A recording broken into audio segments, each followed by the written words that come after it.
ಎಲ್ಲ ದೇವರುಗಳನ್ನ ಒಂದೇ ಕಡೆ ನೋಡ್ಬೇಕು ಅಂತ ಯಾರಿಗ್ ತಾನೇ ಆಸೆ ಇರಲ್ಲ ಹೇಳಿ. ಖಂಡಿತವಾಗಿ ಆಸೆ ಇರುತ್ತೆ. ಆ ತರ ಆಸೆ ಇದ್ರೆ ಏರಿಯಾಗ ಹೋಗಿ ಸಾಕು, ಎಲ್ಲಾ ದೇವರುಗಳನ್ನು ಒಂದೇ ಕಡೆ ನೋಡ್ಕೊಂಡು ಬರ್ಬೋದು. ತುಂಬಾ ಚೆನ್ನಾಗಿರುತ್ತೆ ಈ ದೇವಸ್ಥಾನಗಳು. ಎಲ್ಲಿ ಅಂತ ಹೇಳ್ತೀನಿ, ಪೂರ್ತಿ ವಿಡಿಯೋ ನೋಡಿ. ನಾನು ಮೊದಲಿಗೆ ಮನೆಯಲ್ಲಿ ಪೂಜೆ ಮುಗಿಸಿ ತಿಂಡಿ ಮಾಡಿ ದೇವಸ್ಥಾನಕ್ಕೆ ಹೊರಡ್ತಾ ಇದ್ದೀನಿ. ಯಾವ ದೇವಸ್ಥಾನಕ್ಕೆ ಹೊರಡ್ತಾ ಇರೋದಪ್ಪ ಅಂತಂದ್ರೆ ಮಲ್ಲೇಶ್ವರಮಲ್ಲಿರುವಂತಹ ಗಂಗಮ್ಮ ತಾಯಿ ದೇವಸ್ಥಾನಕ್ಕೆ ಹೋಗ್ತಾ ಇದ್ದೀನಿ. ಈ ಗಂಗಮ್ಮ ತಾಯಿ ದೇವಸ್ಥಾನ ಅಲ್ಲದೆ ಇಲ್ಲಿ ಒಂದು 3-4 ದೇವಸ್ಥಾನ ಇದೆ. ಯಾವುದು ಏನು ಅಂತ ತಿಳಿಸ್ಕೊಡ್ತೀನಿ. ಮೊದಲಿಗೆ ಇಲ್ಲಿ ಗಂಗಮ್ಮ ದೇವಸ್ಥಾನಕ್ಕೆ ಹೋಗೋಣ ಬನ್ನಿ. ನೋಡ್ತಾ ಇರ್ಬೋದು ಎಷ್ಟು ಜನ ಸೇರಿದ್ದಾರೆ ಅಂತ. ಆಗ್ಲೇ ಈ ಶ್ರಾವಣ ಮಾಸ ಮತ್ತು ಆಷಾಢ ಮಾಸದಲ್ಲಿ ಎಲ್ಲಾ ದೇವಸ್ಥಾನಕ್ಕೆ ಹೋಗ್ಬೇಕು ಅಂತ ಆಸೆ ಇರುತ್ತಲ್ವಾ. ಒಂದು ಸರಿ ಏರಿಯಾಗ ಹೋಗ್ಬಿಟ್ರೆ ನೀವೆಲ್ಲಾ ದೇವರುಗಳ ದರ್ಶನ ಮಾಡ್ಕೊಂಡು ಬರ್ಬೋದು. ಅಷ್ಟು ಚೆನ್ನಾಗಿರುತ್ತೆ ಈ ದೇವಸ್ಥಾನ. ನೋಡಿ, ಶ್ರೀ ಗಂಗಮ್ಮ ತಾಯಿ ದೇವಸ್ಥಾನ, ಗಂಗಮ್ಮಾಯ ನಮಃ ಅಂತ ಹಾಕಿದ್ದಾರೆ. ಇಲ್ಲಿ ಎಂಟ್ರಿ ಕೊಟ್ಟ ತಕ್ಷಣ ಒಳಗಡೆ ಎಷ್ಟು ಚೆನ್ನಾಗಿ ಡೆಕೋರೇಷನ್ ಮಾಡಿದ್ರು ಅಂದ್ರೆ ಈ ಆಷಾಢ ಮಾಸದಲ್ಲಿ ತುಂಬಾನೇ ಚೆನ್ನಾಗಿ ಮಾಡಿದ್ರು. ಪ್ರತಿ ವಾರನೂ ಸಹ ಇದೇ ರೀತಿಯಾಗಿ ಇಲ್ಲಿ ಡೆಕೋರೇಷನ್ ಮಾಡಿ ಗ್ರಾಂಡ್ ಆಗಿ ದೇವಸ್ಥಾನದಲ್ಲಿ ಪೂಜೆಗಳನ್ನ ಮಾಡ್ತಾರೆ. ಒಂದೊಂದು ವಾರ ಒಂದೊಂದು ರೀತಿಯಾಗಿ ಅಲಂಕಾರಗಳನ್ನ ಮಾಡ್ತಾರೆ ದೇವಸ್ಥಾನದಲ್ಲಿ.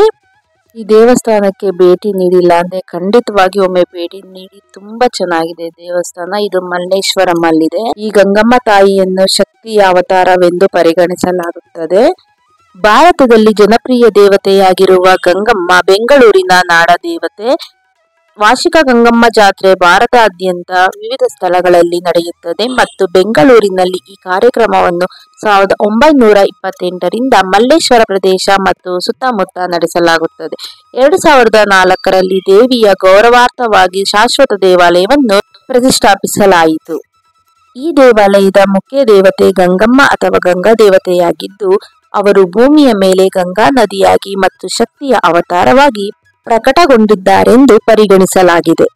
ಗಂಗಮ್ಮ ತಾಯಿಯ ಜಾತ್ರೆ ಕಾರ್ಯಕ್ರಮವು ಸಾಮಾನ್ಯವಾಗಿ 3 ದಿನಗಳ ಕಾಲ ನಡೆಯುತ್ತದೆ ಮತ್ತು ಬೆಂಗಳೂರು ಹತ್ತಿರದ ಪ್ರದೇಶಗಳಿಂದ ಸಾವಿರಾರು ಭಕ್ತರು ಆಗಮಿಸುತ್ತಾರೆ. ದೇವಾಲಯ ಮತ್ತು ದೇವರನ್ನು ವಿಶೇಷವಾಗಿ ಅಲಂಕರಿಸಿರುತ್ತಾರೆ ಹಾಗೂ ಭಕ್ತರು ದೇವರಿಗೆ ಸಾಂಪ್ರದಾಯಿಕ ಹೂಗಳು, ತೆಂಗಿನಕಾಯಿ ಮತ್ತು ಹಣ್ಣುಗಳೊಂದಿಗೆ ರಾಗಿ ಗಂಜಿಯನ್ನು ಅರ್ಪಿಸುತ್ತಾರೆ. ನಾವು ದೇವಸ್ಥಾನಕ್ಕೆ ಹೋಗಿದ್ದಿನ ನೋಡ್ತಾ ಇರ್ಬೋದು. ಇಲ್ಲಿ ಕಾಯಿಯನ್ನ ಹಾಕಿ ಈ ತರ ಹೆಜ್ಜೆ ನಮಸ್ಕಾರವನ್ನ ಮಾಡ್ತಾ ಇದ್ರು. ಇಲ್ಲಿ ನೋಡ್ತಾ ಇರ್ಬೋದು ದೇವರಿಗೆ ಎಷ್ಟು ಚೆನ್ನಾಗಿ ಅಲಂಕಾರ ಮಾಡಿದ್ದಾರೆ ಅಂತ. ಈ ರೀತಿಯಾಗಿ ದೇವರನ್ನ ಅಲಂಕಾರ ಮಾಡಿ ಕರ್ಕೊಂಡು ಹೋಗ್ತಾ ಇದ್ರು. ಜನನು ಸಹ ಸುಮಾರು ಜನ ಸೇರ್ಕೊಂಡ್ಬಿಟ್ರು. ನಾವು ಹೋಗಿದ್ದಾಗ ಸ್ವಲ್ಪ ಜನ ಇತ್ತು. ಆಮೇಲೆ ತುಂಬಾನೇ ಜನ ಬಂದ್ಬಿಟ್ರು. ಇಲ್ಲಿ ತುಲಾಭಾರ ಮಾಡೋರು ಸಹ ಮಾಡಿಸ್ಕೋಬಹುದು. ನೋಡಿ, ಇಲ್ಲಿ ದೇವರನ್ನ ಕರ್ಕೊಂಡು ಬರ್ತಾ ಇದ್ರು. ನೀವು ಸಹ ದೇವರ ದರ್ಶನವನ್ನ ಮಾಡ್ಕೊಳ್ಳಿ. ಎಲ್ಲರಿಗೂ ಸಹ ಒಳ್ಳೆಯದಾಗಲಿ.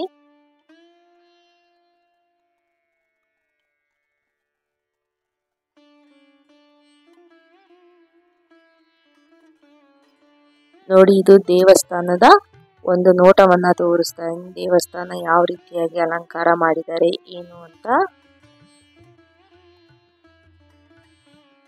ಖಂಡಿತವಾಗಿ ಯಾರೆಲ್ಲ ಹೋಗಿಲ್ಲ ಒಮ್ಮೆ ಹೋಗ್ಬನ್ನಿ. ತುಂಬಾ ಚೆನ್ನಾಗಿದೆ ದೇವಸ್ಥಾನ. ನೋಡ್ತಾ ಇರ್ಬೋದು ಆಲ್ರೆಡಿ ಎಷ್ಟು ಜನ ಸೇರ್ಕೊಂಡ್ರು ಅಂತ ದೇವಸ್ಥಾನಕ್ಕೆ. ನಾವು ಹೋದಾಗ ಕಮ್ಮಿ ಇತ್ತು. ಆಲ್ರೆಡಿ ತುಂಬಾ ಜನ ಕ್ಯೂ ಅಲ್ಲಿ ನಿಂತ್ಕೊಂಡಿದ್ರು. ಇದು ದೇವರಿಗೆ ಎಂಟ್ರೆನ್ಸ್ ಕೊಟ್ಟ ತಕ್ಷಣ ಈ ರೀತಿಯಾಗಿರುತ್ತೆ ದೇವಸ್ಥಾನದಲ್ಲಿ. ನಾವು ಚೆನ್ನಾಗಿ ದರ್ಶನ ಮಾಡಿಕೊಂಡು ನಂತರ ಹೊರಗಡೆ ಹೋದ್ವಿ. ಇಲ್ಲಿ ನೀವು ನಿಂಬೆಹಣ್ಣಿನ ದೀಪವನ್ನು ಹಚ್ಚೋರಿದ್ರೆ ಈ ರೀತಿಯಾಗಿ ನಿಂಬೆಹಣ್ಣಿನ ದೀಪವನ್ನ ಇಲ್ಲಿ ಕುತ್ಕೊಂಡು ಹಚ್ಚಬಹುದು. ಹೊರಗಡೆ ಈ ರೀತಿಯಾಗಿ ಜಾಗ ಇರುತ್ತೆ.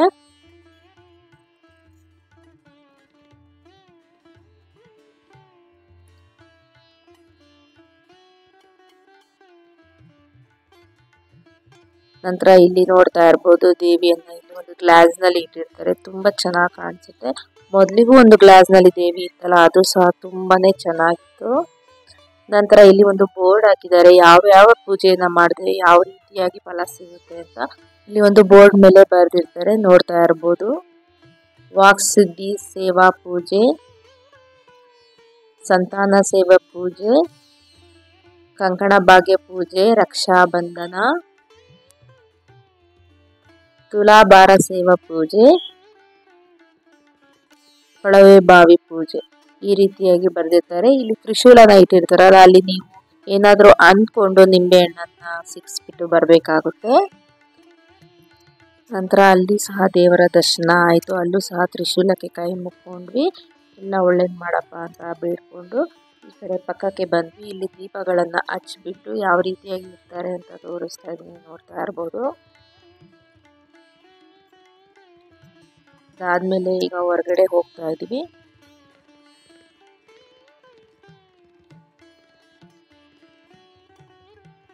ನೋಡಿ ಹೊರಗಡೆ ವ್ಯೂ ಎಷ್ಟು ಚೆನ್ನಾಗಿದೆ ಅಂತ.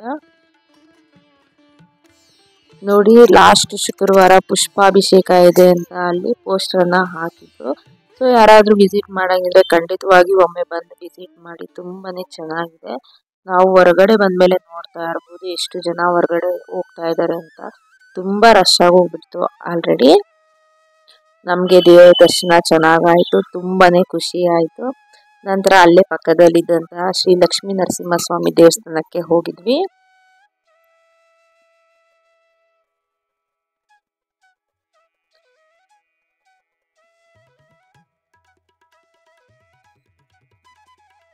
ನಾವು ಹೋಗಿದ್ದು ಶುಕ್ರವಾರ ಆಗಿದ್ರಿಂದ ದೇವಸ್ಥಾನಕ್ಕೆ ನಮ್ಗೆ ಆಕ್ಚುಲಿ ತುಂಬಾ ಚೆನ್ನಾಗಿ ದರ್ಶನ ಆಯ್ತು, ದೇವರ ದರ್ಶನ.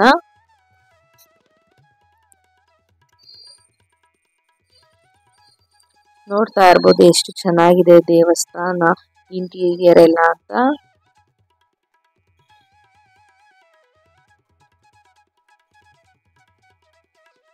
ಇಲ್ಲಿ ಈ ರೀತಿಯಾಗಿ ನಮ್ಮ ಆಸೆಗಳನ್ನ ಏನಾದ್ರು ಬರೆದ್ಬಿಟ್ಟು ಅಂದ್ರೆ ಖಂಡಿತವಾಗಿಯೂ ಆಗುತ್ತೆ ಅಂತ ಹೇಳ್ತಾರೆ.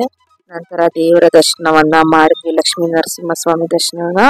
ಅದಾದ್ಮೇಲೆ ನಾವು ಹೊರಗಡೆ ಬಂದ್ವಿ. ನಂತರ ನಾವು ಅಲ್ಲಿಂದ ಶಿವನ ದೇವಸ್ಥಾನಕ್ಕೆ ಹೋದ್ವಿ. ಶ್ರೀ ದಕ್ಷಿಣ ಮುಖ ನಂದಿ ತೀರ್ಥ ಕಲ್ಯಾಣಿ ಕ್ಷೇತ್ರ ಅಂತ ಇದು. ಎಲ್ಲಾ ದೇವಸ್ಥಾನ ಇಲ್ಲಿ ಪಕ್ಕ ಪಕ್ಕನೆ ಇರೋದು. ನಿಮ್ಗಾಗಿ ಎಲ್ಲೂ ದೂರ ಹೋಗ್ಬೇಕು ದರ್ಶನ ಮಾಡೋಕೆ ಅನ್ನೋದು ಏನು ಇರೋದಿಲ್ಲ. ಒಂದ್ಸರಿ ಒಂದು ದೇವಸ್ಥಾನಕ್ಕೆ ಬಂದ್ರೆ 5-6 ದೇವಸ್ಥಾನ ನೋಡ್ಕೊಂಡು ಹೋಗ್ಬೋದು. ಮಲ್ಲೇಶ್ವರಂ ಅಲ್ಲಿ ಎಲ್ಲ ಪಕ್ಕ ಪಕ್ಕನೆ ಇದೆ ದೇವಸ್ಥಾನಗಳು. ಇದು ನೋಡ್ತಾ ಇರ್ಬೋದು ಒಳಗಡೆ ಎಂಟ್ರಿ ಕೊಟ್ಟ ತಕ್ಷಣ ಯಾವ ರೀತಿಯಾಗಿದೆ ಅಂತ. ತುಂಬಾ ಚೆನ್ನಾಗಿತ್ತು, ತುಂಬಾ ಪೀಸ್ ಆಗಿತ್ತು ದೇವಸ್ಥಾನ. ಇಲ್ಲಿ ಶಿವನ್ ದೇವಸ್ಥಾನದಲ್ಲಿ ಅಷ್ಟು ರಶ್ ಏನಿರ್ಲಿಲ್ಲ. ನಿಮ್ಗೆ ಗಂಗಮ್ಮ ತಾಯಿ ಮತ್ತು ಲಕ್ಷ್ಮೀ ನರಸಿಂಹಸ್ವಾಮಿ ದೇವಸ್ಥಾನದಲ್ಲಿ ನಿಮ್ಗೆ ಜಾಸ್ತಿ ರಶ್ ಅನ್ನಿಸ್ತು. ಇಲ್ಲಿ ನೋಡ್ತಾ ಇರ್ಬೋದು ಎಂಟ್ರಿ ಕೊಡ್ತಾ ಇದೀವಿ ದೇವಸ್ಥಾನದ ಒಳಗಡೆ.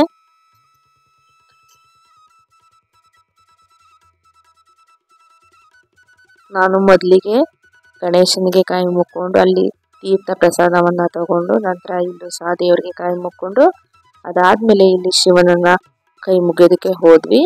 ಶಿವನ ದರ್ಶನ ಆಯ್ತು. ಹಾಗೆ ಸ್ವಲ್ಪ ಹೊತ್ತು ಕಲ್ಯಾಣಿ ಹತ್ರ ಕುತ್ಕೊಂಡು ಸ್ವಲ್ಪ ಹೊತ್ತು ದೇವರ ದರ್ಶನ ಮಾಡಿದ್ವಿ. ನೋಡ್ತಾ ಇರ್ಬೋದು ನಿಮ್ಗೆ ಹೇಗೆ ಕಾಣಿಸ್ತಾ ಇದೆ ಅಂತ. ನೀವು ಸಹ ಇಲ್ಲಿಂದಾನೇ ದೇವರ ದರ್ಶನವನ್ನ ಮಾಡಿ. ನಂತರ ಇಲ್ಲಿ ಕಲ್ಯಾಣಿ ಇತ್ತು, ಕಲ್ಯಾಣಿ ಒಳಗಡೆ ಆಮೇಲಾಯ್ತು. ನಂತರ ಅಲ್ಲಿಂದ ದರ್ಶನ ಮಾಡಿಕೊಂಡು ನವಗ್ರಹಗಳಿಗೆ ಕೈ ಮುಕ್ಕೊಂಡು ಅಲ್ಲಿಂದ ನಾನು ಪೂರ್ತಿಯಾಗಿ ನಿಮ್ಗೆ ದೇವಸ್ಥಾನ ಯಾವ ರೀತಿಯಾಗಿದೆ ಅಂತ ತೋರಿಸ್ತಾ ಇದ್ದೀನಿ. ನೋಡಿದ್ರಲ್ಲ ಎಷ್ಟು ಚೆನ್ನಾಗಿದೆ ದೇವಸ್ಥಾನ ಅಂತ.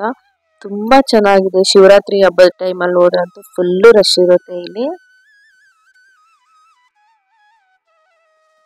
ನಂತರ ಅಲ್ಲಿ ಶಾಪಿಂಗ್ ಬೇಕಂದ್ರೆ ಕೆಲವೊಂದು ಬುಕ್ಸ್ಗಳು ಸಹ ಸಿಗುತ್ತೆ, ತಗೋಬಹುದು.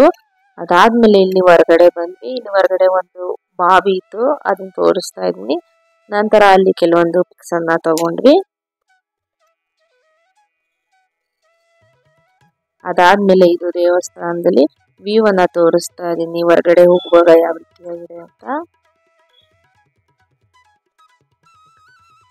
ನೋಡಿದ್ರಲ್ಲ ಎಷ್ಟು ಚೆನ್ನಾಗಿದೆ ದೇವಸ್ಥಾನ ಅಂತ.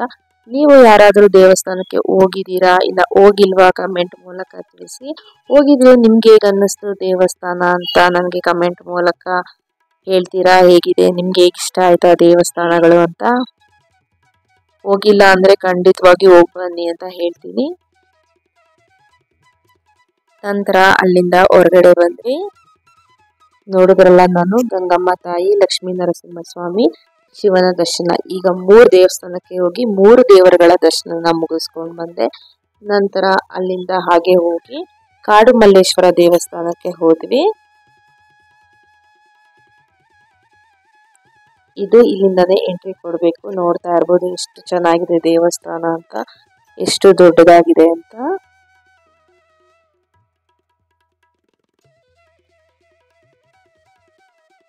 ಇಲ್ಲೂ ಸಹ ನಿಮ್ಗೆ ಅಷ್ಟೊಂದೇನು ರಶ್ ಇರಲಿಲ್ಲ. ನೀವು ಯಾವ ಟೈಮಲ್ಲಾದರೂ ಹೋಗ್ಬೋದು, ಇಲ್ಲಿ ದರ್ಶನ ಸಿಗುತ್ತೆ ನಿಮಗೆ. ಮಾರ್ನಿಂಗ್ ಇಂದ ಮಧ್ಯಾಹ್ನ 12ರಿಂದ 12:30 ಒಳಗಡೆ ದೇವಸ್ಥಾನ ಕ್ಲೋಸ್ ಆಗಿಬಿಡುತ್ತೆ ನೀವು ಮಾರ್ನಿಂಗ್ ಹೋದ್ರೆ. ಇದು ಕಾಡು ಮಲ್ಲೇಶ್ವರ ದೇವಸ್ಥಾನದ ಒಂದು ನೋಟ ತೋರಿಸ್ತಾ ಇದ್ದೀನಿ.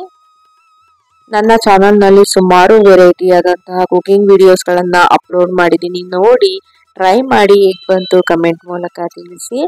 ನೋಡಿ ಇಲ್ಲಿ ದೇವಸ್ಥಾನದ ಒಳಗಡೆ ಎಂಟ್ರಿ ಕೊಟ್ವಿ. ನಾವು ಇಲ್ಲಿ ದೇವರಿಗೆ ಅರ್ಚನೆ ಮಾಡಿಸಿ ಪೂಜೆಯನ್ನ ಮಾಡಿಸ್ಕೊಂಡ್ವಿ.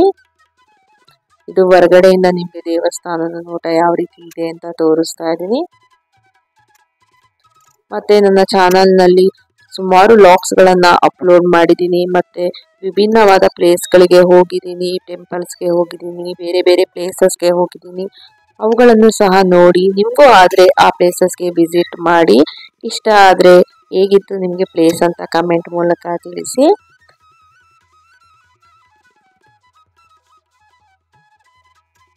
ನೋಡ್ತಾ ಇರ್ಬೋದು ಎಷ್ಟು ಚೆನ್ನಾಗಿದೆ. ಹಳೆ ದೇವಸ್ಥಾನ, ಹಳೆ ವಿಗ್ರಹಗಳೆಲ್ಲ ತುಂಬಾ ಚೆನ್ನಾಗಿತ್ತು ದೇವಸ್ಥಾನ. ಹಾಗೆ ಒಂದು 3 ಪ್ರದಕ್ಷಿಣೆ ಹಾಕೊಂಡು ಬಂದ್ವಿ ದೇವಸ್ಥಾನದ ಫುಲ್ಲು.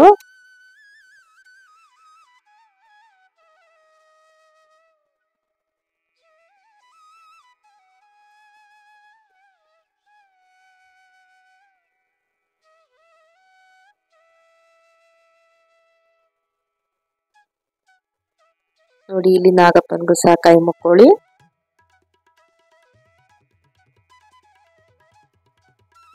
ಕನಕ ದುರ್ಗ ಸ್ತೋತ್ರ, ಕನಕ ದುರ್ಗಮ್ಮ ತಾಯಿದು ಕೈ ಮುಕ್ಕೊಳ್ಳಿ ದೇವಿಗೆ. ಆಂಜನೇಯ ಸ್ವಾಮಿ, ನಾನು ಮೊದಲೇ ಹೇಳಿದಾಗೆ ನೀವು ಒಂದು ಕಡೆ ಹೋದ್ರೆ ಸುಮಾರು ದೇವರುಗಳ ದರ್ಶನ ಮಾಡ್ಬೋದು. ನೀವು ಒಂದೇ ದೇವರಂತ ಆಗಲ್ಲ, ನಿಮಗೆ ಎಲ್ಲಾ ದೇವರುಗಳ ದರ್ಶನ ಮಾಡ್ಕೊಂಡು ಬರ್ಬೋದು. ಅಲ್ಲೇ ನಿಮ್ಗೆ ದೇವರ ಹೆಸರುಗಳನ್ನು ಸಹ ಬರೆದಿರ್ತಾರೆ.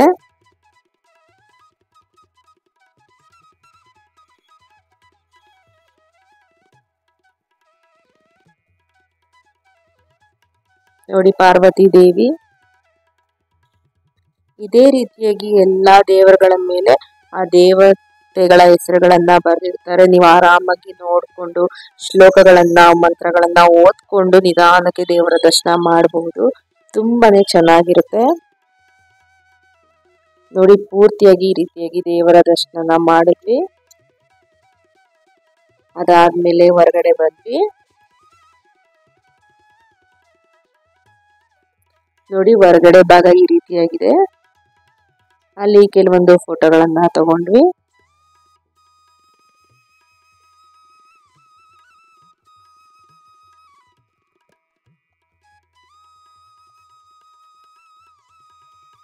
ನೋಡಿ ಮೇಲಿಂದ ನಿಮ್ಗೆ ಕೆಳಗಡೆಗೆ ಯಾವ ರೀತಿಯಾಗಿ ಇದೆ ಅಂತ ತೋರಿಸ್ತಾ ಇದ್ದೀನಿ. ದೇವಸ್ಥಾನದ ಸುತ್ತಮುತ್ತ ತುಂಬಾ ಚೆನ್ನಾಗಿದೆ. ಖಂಡಿತವಾಗಿ ವಿಸಿಟ್ ಮಾಡಿ ಅಂತ ಹೇಳ್ತೀನಿ, ಯಾರೆಲ್ಲ ನೋಡಿಲ್ಲ ಅವರು.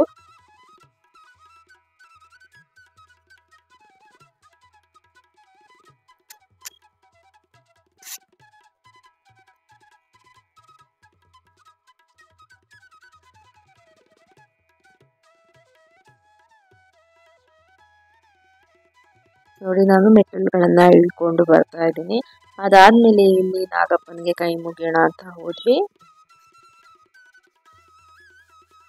ಒಂದು ಬೆಕ್ಕು ಎಷ್ಟು ಚೆನ್ನಾಗಿ ಹಾಲು ಕುಡಿತಿತ್ತು ಪಾಪ. ಅಲ್ಲಿ ಕಲ್ಲಿನ ಮೇಲೆ ಹಾಕಿರುವಂತಹ ಹಾಲನ್ನ ಕುಡಿತಾ ಇತ್ತು. ಇಲ್ಲಿ ನೋಡ್ತಾ ಇರ್ಬೋದು ಸುತ್ತ ನಾಗಪ್ಪನ ಕಲ್ಲುಗಳಿದೆ. ಅಲ್ಲೂ ಸಹ ಕೈ ಮುಕ್ಕೊಂಡು ಬಂದ್ವಿ.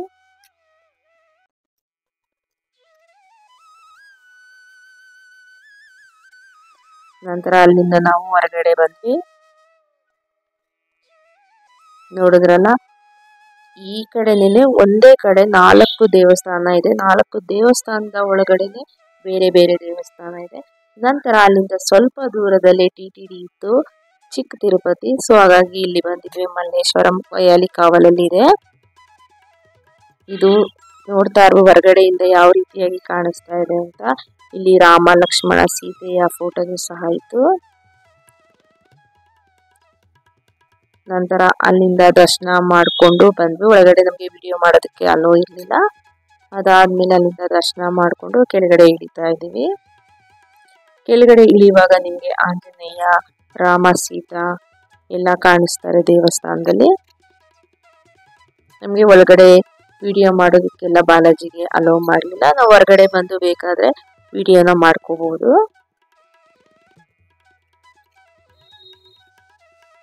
ಈ ರೀತಿಯಾಗಿ ದರ್ಶನ ಮಾಡಿಕೊಂಡು ಕೆಳಗಡೆ ಇಳಿದ್ವಿ. ನೋಡ್ತಾ ಇರ್ಬೋದು ಹೊರಗಡೆಯಿಂದ ದೇವಸ್ಥಾನದ ವ್ಯೂ ಹೇಗಿದೆ ಅಂತ ನಿಮಗೆ ತೋರಿಸ್ತಾ ಇದ್ದೀನಿ. ತುಂಬಾ ಚೆನ್ನಾಗಿದೆ, ಒಂದ್ಸಲ ವಿಸಿಟ್ ಮಾಡಿ. ನೋಡಿದ್ರಲ್ಲ, ಒಂದು ಏರಿಯಾಗೆ ಹೋದ್ರೆ ಇಷ್ಟು ದೇವಸ್ಥಾನಗಳನ್ನ ನೀವು ಭೇಟಿ ಮಾಡ್ಕೊ ಬರ್ಬೋದು. ಅದಾದ್ಮೇಲೆ ತುಂಬಾ ಹೊಟ್ಟೆ ಹಸಿತಿತ್ತು ಅಂತ ಅಂದ್ಬಿಟ್ಟು ಅಲ್ಲೇ ಟೆಂಪಲ್ ಮಿಲ್ಸ್ಗೆ ಹೋಗಿದ್ವಿ, ಊಟ ಮಾಡ್ಕೊಂಡು ಬಂದ್ವಿ. ನಿಮ್ಗೆ ಈ ವ್ಲಾಗ್ ಇಷ್ಟ ಆಗಿದೆ ಅಂತ ಅನ್ಕೊಂತೀನಿ. ಇಷ್ಟ ಆದ್ರೆ ಲೈಕ್ ಮಾಡಿ, ಶೇರ್ ಮಾಡಿ. Thank you.